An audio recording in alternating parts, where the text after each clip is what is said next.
So if I'm going to do voltage drops across a resistor, I need to have a resistor, obviously. I'm going to clip in on both sides of that guy. And as soon as I turn on power, I'm going to get 13.8 volts going across. So out from here, through the resistor and back. If I touch the resistor, it will feel a little warm because electricity is going through and being turned into heat. If I want to get the voltage drop across the resistor, what I mean is the voltage difference between here and here. Now the single one is easy. It should be 13.8. So I'm going to set my meter. I could do 1,000 volts or less. Since I know it's 13, I'm going to go down to 20. And then to take the voltage drop across, I can just take the leads and I can clip them on either side. If you don't have the clips, just press them against the wire and you should get a reading. So I've got 13.7. I'm a little higher than, or a little off from what I expected, but nothing is perfect in the world of electricity. It's getting kind of warm, so I'm going to turn that off.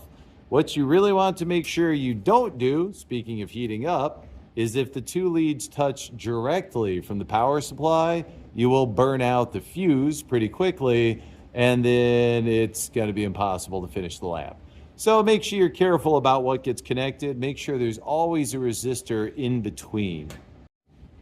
When you do the series resistors, if you want the voltage drop across the first one, you'd place the leads here and here for the second one. And when you're doing the parallel, it's exactly the same idea. If they're in parallel, you'd measure the first one and the second one. Voltage drop is always measured from one side of the resistor to the other.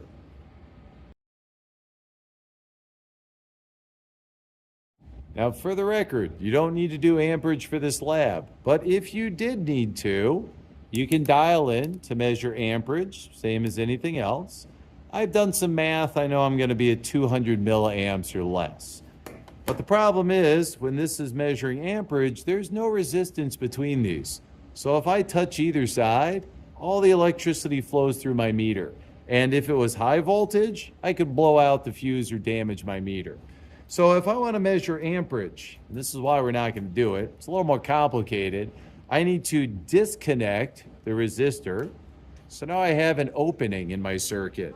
And I'm going to clip on my multimeter to either side. So now our circuit is the electricity comes out through here, goes through the resistor, goes through my multimeter, and then goes out and back. So if I'm set to 200 milliamps or less, I turn on my power and I get 42.3 milliamps is currently flowing through this circuit.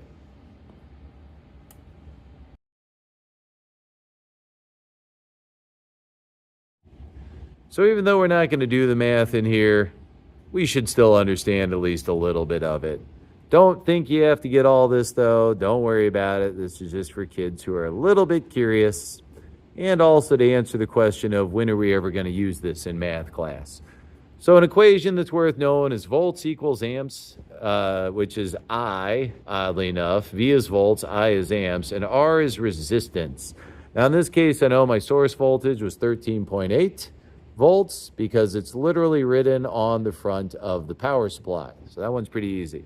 Amps, I didn't know until I hooked up my meter, but I wanted to know the amperage before I hooked it up, so I didn't cook anything.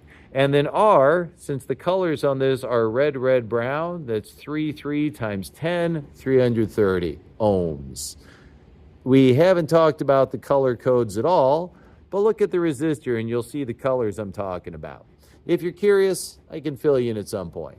I got 13.8 on this side, my variable 330. I'm going to take the left side as 13.8 volts divided by 330 ohms.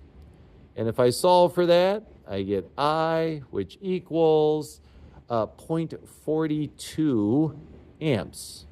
That's how much electricity is running through. Now, the other equation you probably would want to know if you're going to be designing or engineering or picking a resistor, P equals I times V, which is power equals amperage, which again is I, times voltage. So since I only have one resistor, I know that it's got the full 13.8 volts, I just calculated the amperage, and I want to know the power. So power equals 0.42 amps times 13.8 volts. And if I solve that, I get power equals 5.8 watts. Why would I care?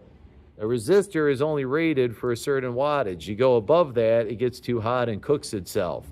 That is probably well beyond what that guy's designed for, which is why you don't want to leave your power supply on for too long.